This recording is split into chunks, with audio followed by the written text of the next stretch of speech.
ಹೇಳಬೇಕಾಗಿತ್ತು, ಬಟ್ ಲೇಟಾಗಿ ಹೇಳ್ತಾ ಇದ್ದೀನಿ. ಸೊ ನಾವು ಹಿಂದೂಗಳೇ ಅಷ್ಟೇ ಅಲ್ವಾ, ಒಳ್ಳೇದಾಗುತ್ತೆ ನಮ್ಮ ಮಾತ್ರ ದೇವ್ರನ್ನ ನೆನೆಸ್ತಾ ಇರ್ತೀವಿ. ಒಳ್ಳೇದಾದ್ಮೇಲೆ ಅದು ಕೃತಜ್ಞತೆ ಹೇಳುವಂಥದ್ದನ್ನು ಕೂಡ ಮರಿತೀವಿ. ಸೊ ಹಂಗಾಗಿ ಫಸ್ಟ್ ಆಫ್ ಆಲ್ ಎಲ್ರಿಗೂ ಸಾರಿ ಕೇಳ್ತಾ ಇದ್ದೀನಿ. ಯಾಕಂದರೆ ಈ ವಿಡಿಯೋನ ಒಂದು ವಾರಕ್ಕಿಂತ ಬಿಫೋರೇ ಮಾಡಿ ಹಾಕಬೇಕಾಗಿತ್ತು. ನನ್ನ ಮಗ ICUನಲ್ಲಿರೋದ್ರಿಂದ ಬಟ್ ಮಾಡೋಕ್ಕಾಗಲಿಲ್ಲ. ಸೊ ಅದಕ್ಕಾಗಿ ಇವತ್ತು ಫ್ರೀ ಮಾಡಿಕೊಂಡು ಮಾಡಲೇಬೇಕು. ಯಾಕಂದರೆ ಬಾಬಾಜಿ ಇದ್ದಾರೆ ಅಂತ ನನಗೆ ಪ್ರೂವ್ ಆಗಿದೆ ನನ್ನ ಮಗನಿಂದ. ಸೊ ಹಾಗಾಗಿ ಈ ವಿಡಿಯೋನ ಮಾಡ್ತಾಯಿದ್ದೀನಿ. ಸೊ ನನ್ನ ಮಗನಿಗೆ ಏನಂದರೆ ತುಂಬ ಹುಷಾರಿಲ್ದಂಗಾಗಿ 5 days ಅಡ್ಮಿಟ್ ಇದ್ದ, ICUನಲ್ಲಿ ಅಡ್ಮಿಟ್ ಆಗಿದ್ರು. ಬಟ್ ನಮಗೇನಂತಂದರೆ ತುಂಬ ಭಯ ಇತ್ತು. ಡಾಕ್ಟರ್ಸು ಕೂಡ ಅಷ್ಟೇ ಭಯ ಹುಟ್ಟಿಸಿದ್ರು. ಸೊ ನಿಮ್ಮ ಮಗ ಉಳಿಯೋದೇ ಡೌಟು ಅಂತ ಹೇಳಿದರು. ಬಟ್ ಅಂಥ ಟೈಮಲ್ಲಿ ನಮ್ಮ ಸಿದ್ಧಿ ಗುರುಗಳಿಗೆ ಕಾಲ್ ಮಾಡಿದಾಗ, ಇಲ್ಲಮ್ಮ ಅವ್ನಿಗೇನೂ ಆಗೋದಿಲ್ಲ, ನಾನು ಹೀಲಿಂಗ್ ಮಾಡ್ತೀನಿ ಅಂತ ಸಿದ್ಧಿ ಗುರುಗಳು ಕೂಡ ಹೀಲಿಂಗ್ ಮಾಡಿದ್ರು.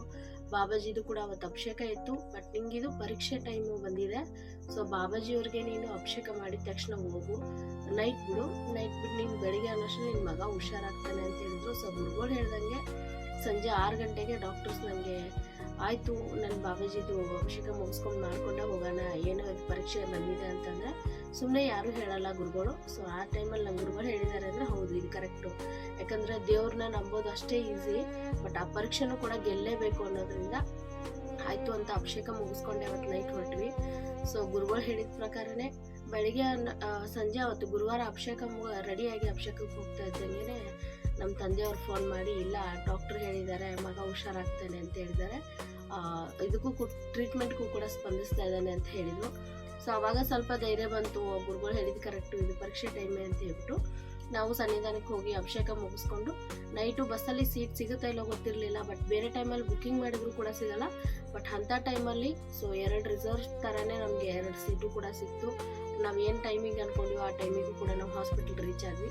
ಸೊ ಗುರುಗಳು ನಂಗೆ ಬರ್ಬೇಕಾದ್ರೆ ಅವತ್ತು ಬಾಬಾಜಿ ತೀರ್ಥನ ಮತ್ತು ಅಭಿಷೇಕಕ್ಕೆ ನೀರನ್ನು ಮತ್ತು ದೃಷ್ಟಿ ಬಟ್ಟೆನೂ ಕೂಡ ಕೊಟ್ಟು ಕಳಿಸಿದ್ರು, ಅವನು ಹೋಗಿ ಹಚ್ಚು ಅಂತ. ಸೊ ಬಾಬಾಜಿ ತೀರ್ಥನ ತೊಗೊಂಬಂದು ನಾವು ಅವನಿಗೆ ಮುಖ ಎಲ್ಲ ಒರೆಸಿ ಆಮೇಲೆ ದೃಷ್ಟಿ ಬಟ್ಟನ ಹಣೆಗಿಟ್ಟು ಎಲ್ಲ ಮಾಡಿದಾದ್ಮೇಲೆ ನನ್ನ ಮಗನಿಗೆ ನಾನು ಬರೋಷ್ಟರಲ್ಲಿ ಆಲ್ಮೋಸ್ಟ್ ಸ್ವಲ್ಪ ಪ್ರಜ್ಞೆ ಬಂದಿತ್ತು, ಯಾರು ಬಂದಿದ್ದಾರೆ ಅಂತಂದ್ರು ಹೇಳಕ್ಕೆ ಬರ್ತಾ ಇರಲಿಲ್ಲ ಅವನಿಗೆ.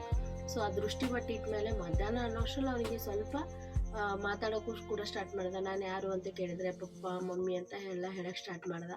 ಸೊ ಅವಾಗ ನಮಗೆ ತುಂಬ ಇನ್ನೂ ಖುಷಿ ಅನ್ನಿಸ್ತು.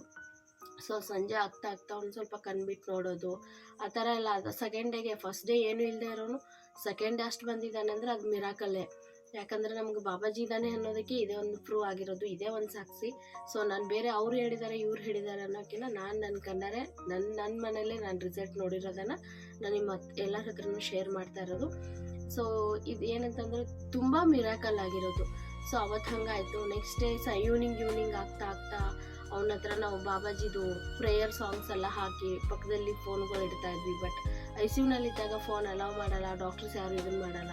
ಬಟ್ ನಮಗೆ ಡಾಕ್ಟರ್ಸು ಕೂಡ ಏನೂ ಕೂಡ ತೊಂದರೆ ಮಾಡಲಿಲ್ಲ. ಸೊ ನಾವು ಏನು ಮಾಡಿದ್ರು ಕೂಡ ಅವರು ಕೂಡ ನಮಗೆ ಸ್ಪಂದಿಸಿದರು. ಡಾಕ್ಟರ್ಸು ಕೂಡ ತುಂಬ ಸಪೋರ್ಟ್ ಮಾಡಿದರು ನನ್ನ ಮಗನಿಗೆ. ಅದು ಆದಮೇಲೆ ನೆಕ್ಸ್ಟು ಅವನಿಗೆ ಬಾಬಾಜಿ ಅವನಿಗೆ ಕೈಯೆಲ್ಲ ಅಲ್ಲಾಡ್ಸೋಕ್ಕೆ ಸ್ಟಾರ್ಟ್ ಮಾಡ್ದೆ. ಅಪ್ಪ ನೀನು ಬಾಬಾಜಿ ಮುದ್ರೆ ಇಟ್ಕೊ, ನಿನ್ನ ಬಾಯಿಂದ ಹೇಳೋಕ್ಕೆ ಬಂದಿಲ್ಲ ಅಂದರೂ ಪರವಾಗಿಲ್ಲ, ನಿನ್ನ ಮನ್ಸಲ್ಲಿ ನೆನಿ ಅಂತಂದಾಗ ನನ್ನ ಮಗನೂ ಕೂಡ ಬಾಬಾಜಿ ಮುದ್ರೆನೇ ಇಟ್ಕೊಂಡು ಆ ಬಾಬಾಜಿದು ಹೇಳ್ತಾ ಅವನಿಗೆ ಈವ್ನಿಂಗ್ ರಾತ್ರಿ ಆಗ್ತಾ ಇದ್ದಂಗೆ ಪೂರ್ತಿ ಸ್ಪಷ್ಟವಾಗಿ ಮಾತಾಡೋಕ್ಕೆ ಬಂತು. ಅದಾದಮೇಲೆ ನೆಕ್ಸ್ಟ್ ಡೇ ಕಣ್ಣು ಓಪನ್ ಮಾಡ್ದೆ, ಎಲ್ಲರನ್ನೂ ನೋಡೋಕ್ಕೆ ಸ್ಟಾರ್ಟ್ ಮಾಡ್ದೆ. ಬಟ್ ಏನಂತಂದರೆ ಆಕ್ಸಿಜನ್ನು ವೆಂಟಿಲೇಟ್ ಮೇಲೇ ಇಟ್ಟಿದ್ರು.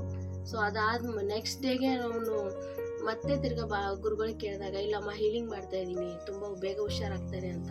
ಬಟ್ ನಮ್ಮ ಸಿದ್ಧಿ ಗುರುಗಳಿಗಾಯಿತು, ನಮ್ಮ ಎಲ್ಲ ಮಾತಿ ಗುರುಗಳಿಗೆ, ನಾಗರಾಜ್ ಗುರುಗಳಿಗೆ, ನೆಕ್ಸ್ಟು ದಯಾನಂದ್ ಗುರುಗಳಿಗೆ, ಶಿವಶಂಕರ್ ಗುರುಗಳಿಗೆ ಎಷ್ಟು ಥ್ಯಾಂಕ್ಸ್ ಹೇಳಿದ್ರು ಕಮ್ಮಿನೇ. ಎಲ್ಲ ಗುರುಗಳ ಪ್ರೇಯರಿಂದನೇ ಇವತ್ತು ನನ್ನ ಮಗ ಇವತ್ತು ನಮ್ಮ ಜೊತೆಗಿದ್ದಾನೆ.